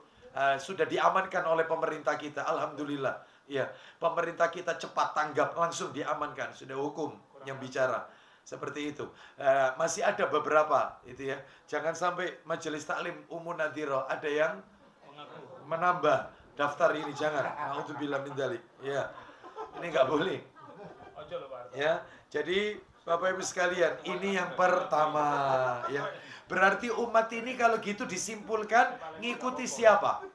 jejak berita Nabi berarti umat ini akan mengikuti berapa golongan totalnya? 5. 1 siapa tadi? Yahudi. Nomor 2 Nasrani. Nomor 3 Persi. Nomor 4 Romawi. Nomor 5 orang-orang musyrik. Nah, itu kesimpulannya. 3 dalil yang panjenengan tulis itu kesimpulannya berita Nabi kita akan mengikuti jejaknya 5 golongan tersebut. Yang pertama Yahudi, yang kedua Nasrani, yang ketiga Persi. Iran. Memangnya kita ngikuti apa sama orang Iran, Ustaz? Banyak. Contohnya kemarin orang Iran itu, kalau Persi maksud saya, Syiah. Kan Syiah ada di mana Syiah? Iran ya. Mereka kalau setiap tanggal 10 Muharram mereka melakukan upacara yaitu ratapan jahiliyah besar-besaran. Memukul-mukul tubuhnya sampai berdarah-darah, yaitu menyesali atas kematiannya Husain di satu tempat namanya Karbala. Nah itu. Lah terus apa kaitannya yang kita tiru? Mereka meyakini 10 Muharram itu sebagai hari raya anak yatim. Riyoyo yatim. Lalu kita lata. Kalau masuk bulan Muharram semua pada nyantuni anak yatim. Lihat itu. Panti-panti asuhan penuh. Ya, itu kadang-kadang diadakan di situ sumbangan. Menyantuni anak yatim itu tidak harus di bulan Muharram, kapanpun. Nah ini karena meyakini Muharram itu hari rayanya anak yatim. Itu mengadopsi daripada itu. Ya, seperti itu. Termasuk melakukan nyanyian yang dinyanyikan oleh siapa itu ya? Haddad Alwi. Itu ya. Ana Madinatul Ilm wa aliyum babuha. Saya itu adalah pintunya. Saya ini adalah ilmunya kota yang ada di kota, yang punya ilmu di kota Madinah, dan pintunya itu adalah Ali, menyebut Ali. Itu Haddad Alwi dalam nasid-nasidnya. Hati-hati ya, hati-hati. Termasuk lagu-lagu yang beredar. Indung-indung kepala itu ya. Siti Aisyah tidak sembahyang, tidak mengaji, di dalam kubur dipukul, disiksa. Itu kan ada lagu itu. Siapa Aisyah? Istri Nabi Sallallahu Alaihi Wasallam. Loh, hati-hati. Iya, jadi banyak ajaran mereka, apalagi hadis-hadis palsu. Orang Syiah paling banyak memalsukan hadis Nabi, hingga ratusan ribu hadis dipalsu. Seperti itu, ya. Hati-hati. Bahkan apalagi mereka versi Quran mereka kan yaitu beda sama kita, ya. Quran mereka kan, kalau Quran kita kan jumlah ayatnya 6.000. Ya, 6.000 lebih. Kalau mereka 18.000. Mereka 3 kali lipat. Salah satu isinya surat mereka, surat dalam Al-Quran versi mereka adalah surat Alam Nasrah. Kalau Alam Nasrah versi kita, Fa'idha faraghta fansab wa ila rabbika farghab. Kan gitu ya. Lah versinya mereka, orang-orang Syiah itu tidak. Fa'idha faraghta fansab wa aliyun waliyuha. Maka setelah kalian menyelesaikan urusan, maka jadikanlah Ali itu sebagai pemimpin. Tuh. Ali, ya. Sahadatnya beda dengan kita. Itu semuanya beda. Rukun Islamnya beda, rukun imannya beda. Beda semuanya. Ya. Makanya hati-hati. Sekarang kita lanjutkan. Berarti ada berapa golongan kalau begitu totalnya tadi? 5. Sekarang kita masuk materi nomor 2. Apa materi nomor 2? 3 rambu-rambu. Lah ini penting ini. 3 rambu-rambu. Insya Allah kita tuntaskan. Singkat aja Bapak Ibu karena waktunya. 3 rambu-rambu. Ya, dalam memahami tasyabuh. 3 rambu-rambu tasyabuh. Kan ada orang bilang begini, Ustadz, kita kan kepingin tahu Ustadz, kita itu niru mereka atau tidak, itu standarnya apa? Jangan-jangan saya pakai jam tangan, ini termasuk perbuatannya orang Nasrani, suka pakai jam. Lah terus piye? Saya itu supaya terhindar dari ngikuti mereka. Itu standarnya apa? Barometernya, tolok ukurnya. Ya ini yang kita bahas. Rambu-rambunya 3. Kalau panjenengan tahu rambu-rambunya ini, enak. Sehingga panjenengan tahu, oh ini gak apa-apa. Kalau ini yang gak boleh. Harus tahu rambu-rambunya ini. 3 rambu-rambu dalam tasyabuh. Ya. Paham maksudnya? Ya, Ustadz, saya itu nikahkan anak saya, Ustadz. Lah saya itu katanya WO-nya itu disuruh pakai jas. Lah orang pakai jas itu apa niru Nasrani, Ustadz? Mosok jas-jasan niru Nasrani. Lah saya ini loh takut-takutan, Ustadz. Jangan sampai saya dosa tanpa saya ketahui. Wajar kan orang seperti ini? Wajar. Wajar. Ya. Karena dia sudah taklim, takut-takutan. Jangan-jangan ini niru Yahudi, niru Nasrani, pakai dasi. Suami saya itu juga kalau kerja pakai dasi. Apakah itu niru mereka, Ustadz? Makanya perlu paham 3 rambu ini. Rambu-rambu ini tolong dihafalkan supaya Anda tahu rambunya apa. Tidak semuanya itu dilarang, enggak. Apa itu rambunya? 1, rambu yang pertama. Nah, ini supaya tahu ini, supaya tahu. Rambu yang pertama adalah, apabila perbuatan tersebut menjadi ciri khas agama mereka. Menjadi ciri khas agama mereka. Apabila perbuatan tersebut menjadi ciri khas agama mereka. Ya. Saya yakin Bapak Ibu pasti tanya ini dalam hati. Terus Ustadz, supaya kita tahu kalau itu menjadi ciri khas agama mereka, itu gimana kita bisa tahu kalau itu cirinya agama mereka? Cirinya Kristen, cirinya Hindu, cirinya Buddha, cirinya Konghucu, cirinya Majusi, cirinya aliran kepercayaan terhadap Tuhan Yang Maha Esa. Itu gimana kita bisa tahu kalau itu ciri khas agama mereka? Melalui 2 cara. Melalui 2 cara supaya enak nulisnya 1A, 1B supaya enak. Paham sampai di sini ya? Rambunya ada berapa rambunya? 3. Rambu yang pertama, apabila perbuatan tersebut menjadi ciri khas agama mereka. Lah saya lanjutkan supaya kita tahu kalau itu ciri khas agama mereka, caranya ada 2. Cara yang pertama adalah dengan dalil. Dengan dalil. Ya, nanti tak kasih contoh. Jangan khawatir, tak kasih contoh. Yang kedua, caranya yang nomor 2, dengan fakta yang kita lihat di masyarakat. Fakta yang kita lihat di masyarakat. Fakta yang kita lihat di masyarakat. Fakta yang kita lihat di masyarakat. Baik, saya kasih contoh. Caranya gimana untuk mengetahui kalau itu ciri khas agama mereka? Caranya apa tadi? Dalil. Contohnya kayak apa, Ustadz? Contohnya adalah, saya tanya, orang, coba dibuka dalil, Pak Didi. Coba dibuka Tirmidzi. Oh, bukan Tirmidzi, Abu Dawud aja, Abu Dawud. Abu Dawud nomor 498. Ayo dibuka. Abu Dawud 498. Cepat dikit. Abu Dawud 498. Dari Abu Umar bin Anas 498. Ayo baca. Abu Umar bin Anas radhiyallahu an. Baca. Silakan Mas. Ayo panjenengan yang baca. Silakan ayo. Dari Abu Umair bin Anas radhiyallahu anhu. Iya. Dari sebagian pamannya dari kaum Ansor dia berkata. Silakan. Nabi SAW sangat memperhatikan sholat. Terus, bagaimana cara mengumpulkan orang banyak untuk mengerjakan sholat? Nabi itu sempat bingung. Gimana ya caranya ngumpulkan orang ke masjid ini? Gimana ngumpulkan sholat berjamaah? Lanjut, teruskan. Maka dikatakan kepada beliau. Silakan.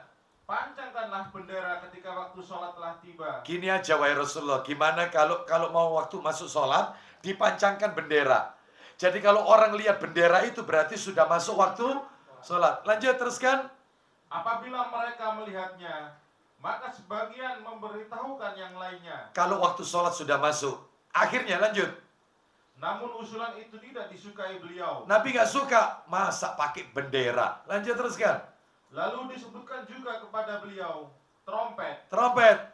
Terus. Kata Ziyad, trompet Yahudi. Bagaimana kalau pakai trompet aja? Wahai Rasulullah. Teruskan.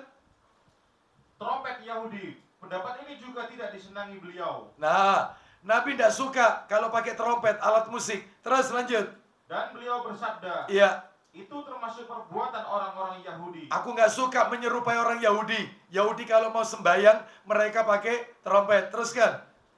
Disebutkan pula kepada beliau supaya memakai lonceng. Lonceng. Loh, terus lanjut.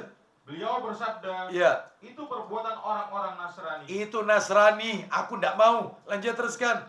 Lalu Abdullah bin Zaid bin Abdi Robih pulang. Iya. Dia seorang yang sangat peduli terhadap kepedulian Rasulullah SAW. Singkat cerita, dia bermimpi, ternyata dalam mimpinya itu adzan. Allahu Akbar, Allahu Akbar, adzan. Lalu disampaikan oleh Nabi, dan Nabi menyuruh Bilal untuk adzan.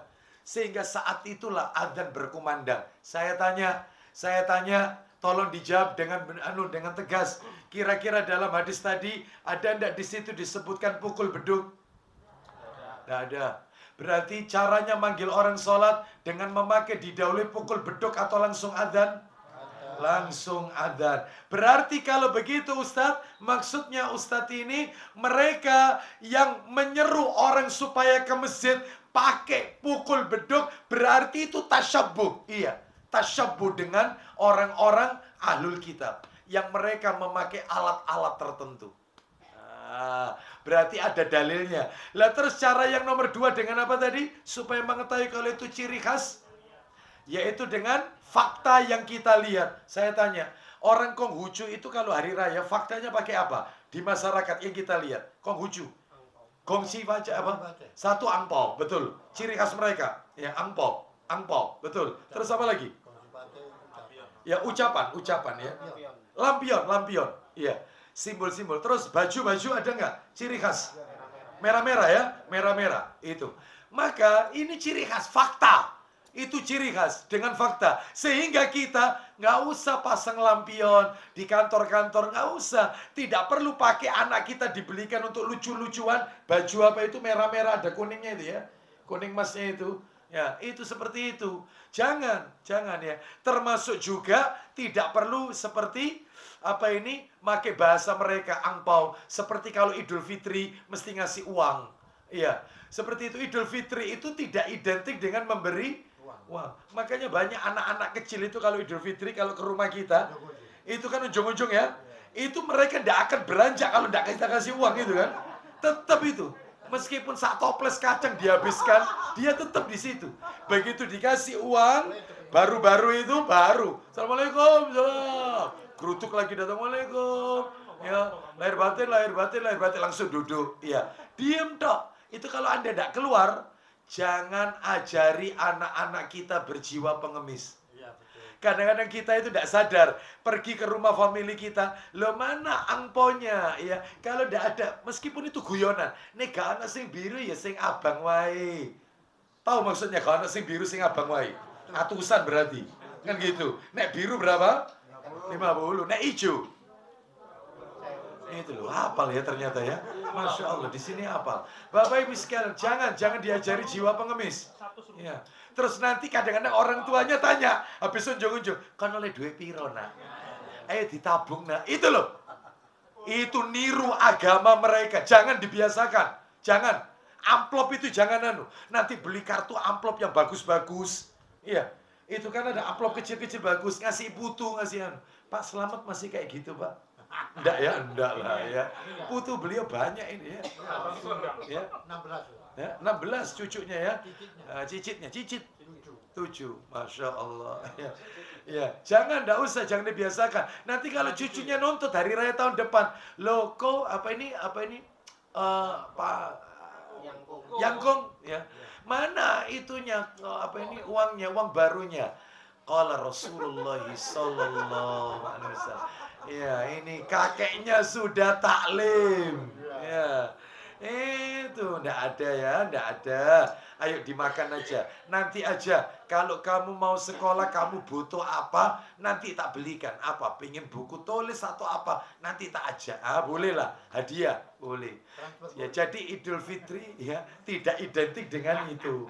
Baik, kita lanjutkan. Rambu pertama sudah. Rambu nomor 2. Betul ya, rambu nomor 2 ya? Rambu nomor 2 adalah Tidak ada perintahnya dalam syariat kita. Tidak ada perintahnya. Maaf Bapak Ibu, maaf. Sebelum nomor 2, saya kembali ke nomor 1. Tolong jangan menyerupai mereka yang menjadi ciri khas mereka. Contoh masalah ini, contoh. Mohon maaf. Masalah naudzubillah min dzalik. Kaumnya Nabi Lut alaihissalam. Kaum Nabi Lut. Kaum yang menyukai sesama jenis. Kaumnya Nabi Lut alaihissalam. Kaum Sodom. Di Amerika itu Bapak Ibu, di Amerika itu kalau ada orang laki-laki pakai anting-anting, anting-antingnya itu ditaruh di kanan, di telinga kanan, anting-antingnya pakai satu di telinga kanan, itu memberikan sinyal-sinyal yaitu bahwasanya dia yaitu yang menghomoi. Dia yang menghomoi itu. Tapi kalau anting-antingnya kanan kiri dipakai, itu berarti dia siap dua-duanya, menghomoi dan dihomoi. Itu gitu. Di Indonesia parah, bibirnya dikasih tende, terus sininya ditende, hidung tende, semuanya ditende. Bu kira-kira kayak apa ya bu kira-kira? Mungkin hewan juga dihomoi sekalian hewan. Ada ndak homo sama hewan? Hewan dikumpuli ada tidak? Kawin sama kambing atau tidak? Kejadian tidak di Gresik, kawin sama kambing. Coba Bapak Ibu sekalian, ini semuanya. Makanya kenapa laki-laki itu tidak boleh pakai baju sutra, sarung sutra, batik sutra. Nggak, kenapa? Sutra itu halus. Nanti kalau laki-laki pakai sutra, maka yang menjadi ciri halusnya sutra akan terkena. Ngomongnya halus, gemulai. Lihat, pasti itu. Jalannya sutra, ngomongnya sutra, semuanya sutra. Lemah gemulai. Sutra itu boleh untuk perempuan. Laki-laki boleh enggak pakai emas? Enggak boleh. Apa cirinya emas? Sifatnya emas apa? Gemilau. Laki-laki enggak perlu gemilau. Enggak perlu. Wanita itu yang gemilau. Makanya boleh dia pakai perhiasan emas. Laki-laki enggak boleh. Kenapa? Itu mewakili karakter Bapak Ibu. Mewakili karakter. Karakternya sutra itu halus. Laki-laki kalau sering sarungan pakai sutra, gamisnya sutra, nanti baju batiknya sutra. Saya yakin ngomongnya pasti sutra juga. Lemah gemulai, jalannya sutra, semuanya serba sutra. Itu loh, karakter itu. Makanya jangan ditiru, itu kekhususan mereka. Nah, itu ya. Terus mohon maaf ini, cirinya kaumnya Nabi Lut alaihissalam yang ditiru oleh umat sekarang. Itu mereka kalau pakai baju, itu dadanya diperlihatkan. Terutama mereka yang badannya six pack apa? Zero pack atau six pack? Six pack. Wah, ini ya. Diperlihatkan terus ininya ini. Apa itu? Apa diapakan itu? Lingkis apa diwingkis? Diwingkis ininya sampai ke sini. Jadi dikelihatkan getotnya apa? Oh ya. Bodinya itu yang kekar. Ya, itu cirinya kaum Nabi Lut alaihissalam. Mereka suka bermain burung merpati, adu merpati. Kaumnya Nabi Lut itu. Jangan ditiru. Jangan ditiru. Ya. Ada di sini suka adu burung merpati. Ada, tobat ya. Ampun, itu ciri mereka ya. Ya, seperti itu. Mereka suka bersiul. Suka siul. Suka, itu ciri kaumnya Nabi Lut alaihissalam. Bahkan disebutkan kata Ibnu Abbas radhiyallahu anhu, yaitu ada 10 ciri kaumnya Nabi Lut alaihissalam. 10 ciri. Salah satunya sudah kami sebutkan tadi beberapa. Baik, jadi supaya tidak menyerupai. Akibatnya nanti, maaf, menyerupai tok saja, menyerupai kaum yang dilaknat oleh Allah, kita akan terkena laknat. Apalagi hukuman yang lainnya. Na'udzubillah min dzalik. Makanya Yahudi dan Nasrani itu kan dimurkai oleh Allah. Jangan meniru kaum yang dimurkai oleh Allah. Jangan ditiru. Jangan ditiru. Pakaiannya, hati-hati. Ya. Seperti itu. Baik, kita lanjutkan. Kita lanjutkan nomor 2. Nomor 2. Belum kelar tadi nomor 2. Rambu nomor 2. Tidak ada apa tadi? Tidak ada perintah dalam syariat kita. Tidak ada perintahnya dalam syariat kita. Nah itu. Jadi artinya walaupun itu ciri khas mereka, namun jika syariat kita memerintahkannya, maka tetap kita amalkan, tidak apa-apa. Saya ulang ya, rambu nomor 2, tidak ada perintahnya dalam syariat kita. Syariat kita, Islam tidak pernah memerintahkan. Misalnya ini, misal ini, saya mau tanya. Cadar itu perintah enggak? Cadar itu. Jilbab itu perintah tidak? Perintah. Saya tanya, bagi Bapak Ibu yang pernah umroh mampir ke Palestina, Baitul Maqdis. Saya tanya, wanita-wanita mereka pakai jilbab tidak? Ada. Mereka juga cadaran Bapak Ibu. Berarti kalau begitu wanita kita muslimah, apakah tidak boleh pakai cadar? Karena khawatir, oh enggak, wong syariat kita memerintahkan kok. Memerintahkan wanita pakai jilbab, memerintahkan wanita untuk bercadar. Ya, jadi selama syariat kita memerintahkan sami'na wa ata'na. Kalau syariat kita tidak memerintahkan, maka jangan ikuti. Seperti itu. Jadi orang Yahudi itu mereka pakai jilbab. Jilbab, mereka berjilbab. Bahkan di antara mereka, mana itu ya, Yahudi daerah mana itu ya, mereka juga bercadar. Bercadar. Bahkan ada Nasrani bercadaran tapi pakai kalung salib. Cadaran tapi kalung salib. Memelihara anjing. Seperti itu. Lah ini hati-hati yang seperti ini. Sehingga sehingga yang seperti ini bukan berarti kemudian kita tidak boleh cadaran. Boleh karena itu syariat Islam. Jadi intinya rambu-rambunya itu kalau tidak ada perintah syariat kita jangan lakukan. Lah kalau yang tadi Ustaz jas-jasan, dasian itu bagaimana? Apa ciri khas agama mereka? Enggak. Tidak ada larangan kok. Tidak ada dalil dilarang pakai jas, nggak ada. Dilarang pakai dasi. Dan ini bukan ciri khas agama mereka. Boleh dalam hal ini. Apalagi itu terkait dengan pekerjaan. Wallahu a'lam wa bishawab ya dalam itu. Yang menjadi ciri itu kalau pakai celana atau gamis menutupi mata kaki. Ya itu ciri mereka, nggak boleh. Ya, sebaiknya tetap silakan pakai jas-jasan, tetapi celana tetap sedikit cingkrang. Saya kalau baca keterangannya Ustadz kita, Ustadz Firanda, Hafizahullah Ta'ala di YouTube, itu kalau terbentur dengan pekerjaan, misalnya instansinya melarang cingkrang, maka tidak apa-apa, press sama mata kaki, press sama mata kaki, press. Itu sudah maksimal apa minimal itu? Minimal itu ya. Press mata kaki, jangan menutupi, press tapi. Sehingga tidak terkesan seperti ya, terlalu cingkrang. Padahal ya intinya itu pas mata kaki. Nggak apa-apa, minimal itu. Tapi yang benar ya di atas mata kaki, cingkrang. Ini karena pekerjaan, nggak apa-apa, press mata kaki. Baik, kita lanjutkan. Yang nomor 3. Nomor 3, terakhir rambu ketiga, tidak dipersyaratkan dengan niat. Jadi tidak harus pakai niat. Anda niat nggak niat. Tapi kalau melakukan perbuatan yang dilakukan oleh mereka, maka tetap dosa. Niat nggak niat, tetap dosa. Tetap dosa. Contoh, Anda tidak niat untuk mengikuti agama mereka. Tapi Anda mengucapkan salam, Assalamualaikum warahmatullahi wabarakatuh. Salam, namun budaya, salam kebajikan, dan seterusnya. Padahal tidak niat ini. Tetap dosa, hati-hati. Kecuali untuk menjelaskan kepada umat. Kalau itu adalah dilarang. Tinggalkan. Nah, seperti itu Bapak Ibu ya. Wallahu a'lam wa bishawab. Ya. Baik, sebagai penutup, sekarang yang nomor 3 seputar tasabuh ya. Betul ya? Apa nomor 3 tadi? Fenomena tasabuh di negeri plus 62 banyak. Di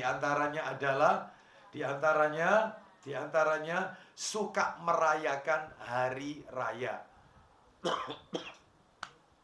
Suka merayakan hari tertentu. Contohnya ulang tahun. Nah ini nggak boleh, meniru mereka ini. Rasul nggak pernah ngajarkan ulang tahun. Ulang tahun kelahiran, ulang tahun perkawinan perak, ulang tahun perkawinan emas. Terus milad yayasan ini, ulang tahun berdirinya yayasan atau apapun lah. Maka ini semua tidak diajarkan oleh Nabi SAW. Kita itu boleh merayakan hari yang boleh dirame-ramekan, diraya-rayakan cuman 3 tok, Bapak Ibu. Hanya 3. 1, Idul Adha. 2, Idul. 3, hari Jumat. Dirame-ramekan. Ngadakan jamuan makan. Boleh. Hari Jumat. Boleh. Tapi selain itu nggak usah. Ya, seperti ya itu tadi saya sebutkan, ulang tahun, ya. Apalagi di situ pakai tiup lilin lagi, belum lagi nyanyi-nyanyinya, ya. Panjang umurnya, panjang umurnya. Loh Ustadz, boleh ndak Ustadz kita mengucapkan barakallahu fi umrik? Barakallahu fi umrik. Semoga Allah memberkahi umurmu.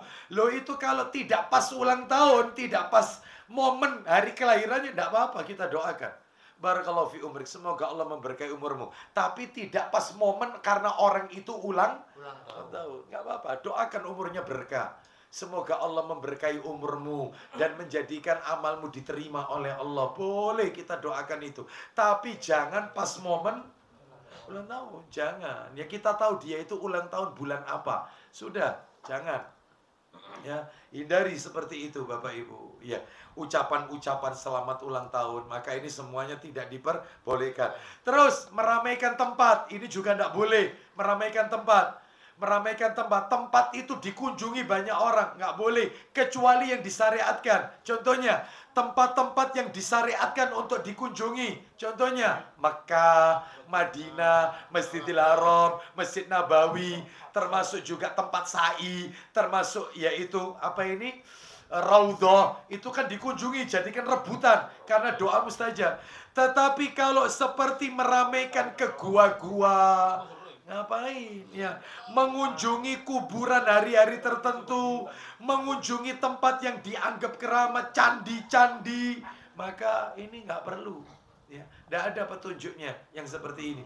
Apalagi ke candi, tangannya dimasukkan ke dalam tumpah. Ya, kalau bersentuhan dengan itu maka hajatnya akan apa itu? Ya. Borobudur ya, katanya. Itu dimasukkan tangannya, ya seperti itu. Nah ini, lo Ustadz kok tahu? Dikasih tahu. Yang kasih tahu Pak Arto. Diberitahu.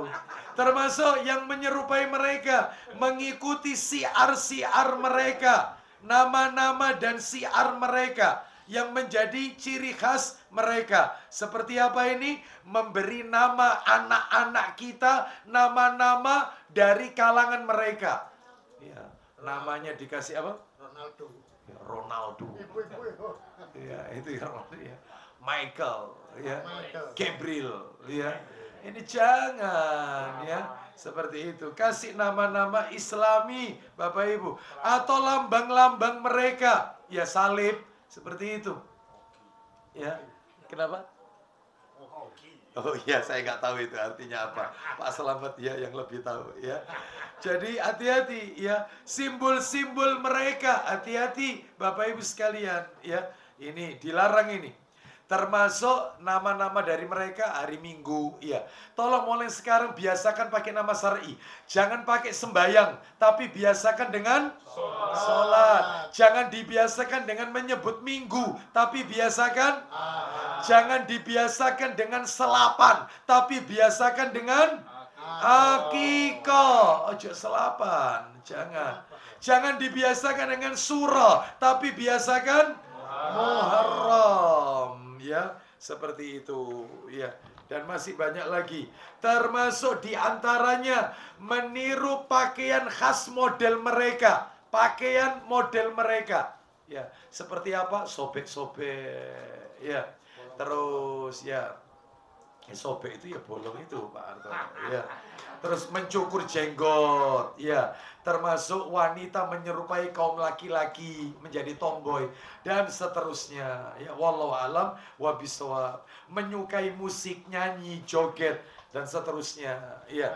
Seperti itu. Bahkan Bapak Ibu ya, ada ternyata lomba 17 Agustus itu lomba 17 Agustusan yang dilaknat oleh Allah Azza wa Jalla. Ya, bapak-bapak pakai daster main sepak bola. Lu itu dilaknat menyerupai perempuan. Ada lagi, maaf, ya bermunculan di media sosial. Lombanya itu adalah, maaf, pakai inilah apa, terong. Ya, terong. Ya. Terong. Apa itu? Membersihkan terong. Iya. Dengan apa? Dengan mulutnya. Dan itu yang melakukan perempuan. Sedangkan yang itu yang memegang terong itu adalah laki-laki. Naudzubillah min dzalik. Kok ada model lomba yang kayak begini itu kok ada? Ini lomba yang jelas ini ya dibenci bahkan dimurkai oleh Allah Azza wa Jalla. Kok ya ndak malu? Yang melakukan ya jilbaban. Heran saya. Itu loh, ya jahil karena ndak nuntut ilmu. Seperti itu, ya. Lomba tarik tambang sampai auratnya terbuka, ya Allah. Lomba balap karung sampai jatuh-jatuh auratnya, rambutnya terlihat. Loh Ustaz kok tahu sih Ustaz? Diceritai. Heran saya. Diceritai. Ya. Balap kerupuk itu bagus. Balap kerupuk. Makan kerupuk. Makan kerupuk. Berdiri tapi kan? Berdiri. Makan diem. Iya. Kok ada kayak gitu makan sambil mangap-mangap dilan-dilan gitu loh ya. Makan itu mbok yang baik gitu loh. Ya. Baik. Terus lomba apa Ustadz yang benar? Lomba itu yang disyariatkan itu berkuda. Oh, itu. Memanah, berenang, boleh itu disyariatkan berenang. Itu. Lomba silat boleh ndak Ustadz? Adu ketangkasan. Boleh. Cerdas cermat, kepintaran boleh ndak apa-apa. Itu untuk jihad, untuk kepentingan jihad ndak apa-apa. Ya, berlatih bersilat boleh, enggak apa-apa, boleh, seperti itu ya.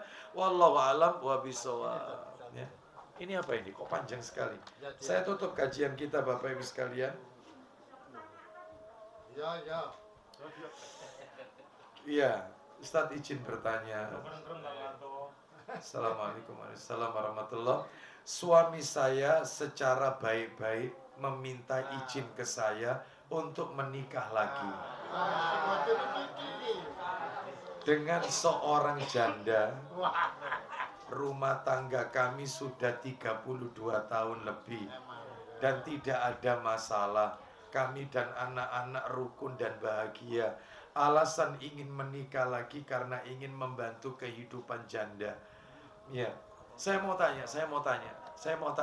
Wanita itu termasuk kategori lemah atau kuat? Lemah.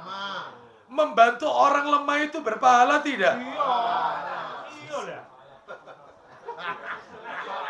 Kalau membantu satu orang berpahala, apalagi membantu dua.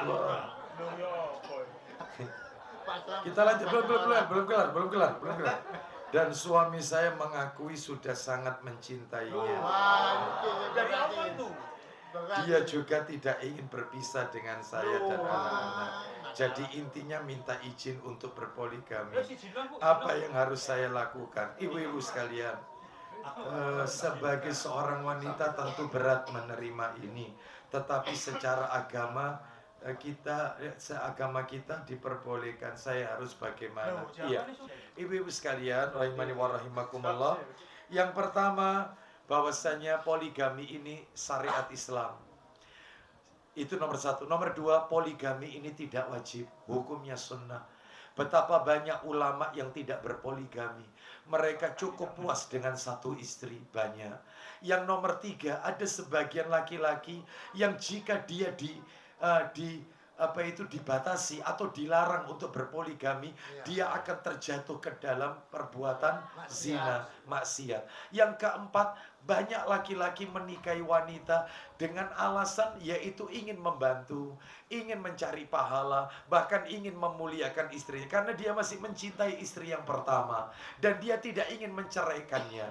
Oleh karena itu, dalam hal ini sikap penanya yang harus dilakukan adalah satu, minta kepada Allah, berdoa kepada Allah. Jika memang perbuatan ini kau ridhoi ya Allah, mendatangkan maslahat, maka dalam hal ini tunjukkan hal itu ya Allah. Jika tidak, maka juga tunjukkan. Ini berdoa. Yang kedua harus sabar. Terus yang nomor tiga, kalau Anda tadi bertanya, suami Anda 32 tahun tidak pernah mendolimi Anda.